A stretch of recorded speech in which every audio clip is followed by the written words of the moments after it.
For today's video, kabomba!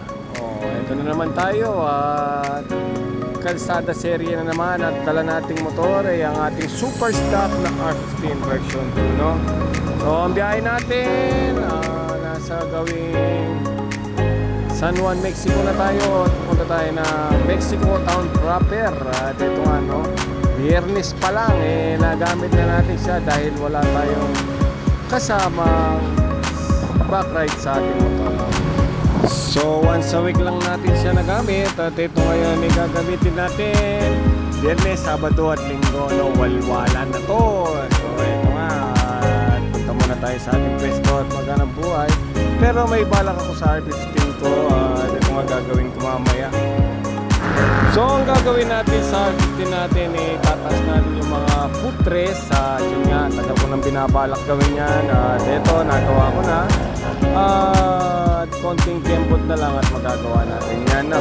So sana mailagay natin. Bili lang tayo ng mga bolts and nuts at lalagay natin yung tension natin. Tapos yung push rod nya na kumakambyo, no? Ayun, ihahamahan pa natin yon. So yun, makikita natin ang performance. Kasi yan, pag naglalaro tayo sa racetrack, kuminsan sumaside yung peg natin. So kailangan na natin itaas. Pero yung iba, sinasabi sa atin na wala sa ayos yung ating shifter kasi naka-stock na. Pinatanong nila paano natin ginagamit sa cornering.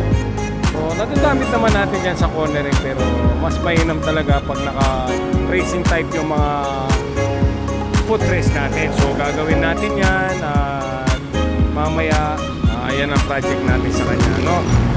At yun nga, no, kailangan din natin siyang gamitin kahit sa isang beses, dalawang beses sa isang linggo para makita natin kung anong kailangan niya i-maintenance, no? Pero karamihan naman wala pa at bagong change oil pa siya.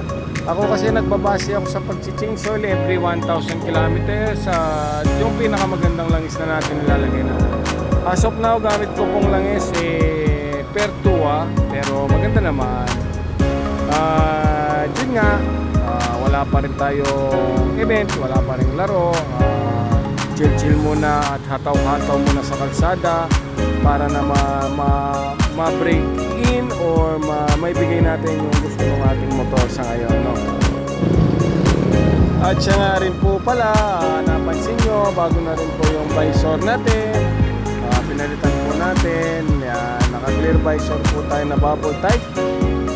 At nilagay ko na po. Yan po. So may balak din po tayo na pa-stickeran yan, pero ngayon ayan muna natin siyang nakaganyan para maiba naman. At ito nga, nasa gawing San Carlos, Mexico na po tayo.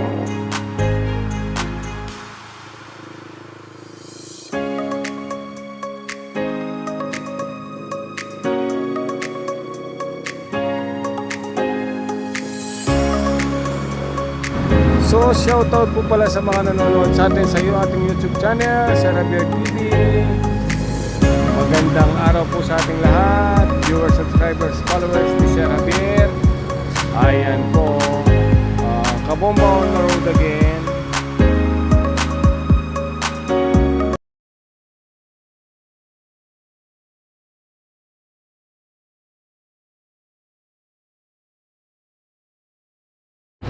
So balik po tayo sa usapang kabomba. Yung pong daanan dito sa Santa Cruz sa Mexico, yung pong ginagawang kalsada rito ay tapos na po at wala nang nagkakos ng traffic.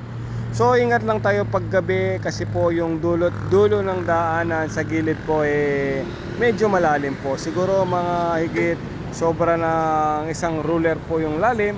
Pero yung ibang bahay nilagyan na po ng tambak kasi nga po dinadaanan po ng kanilang mga sasakyan, no? So pag medyo paggabi, medyo ingat-ingat lalo sa pag-overtake, yun nga. Pero maganda na yung kalsada rito at mabilis na po yung ating transportasyon.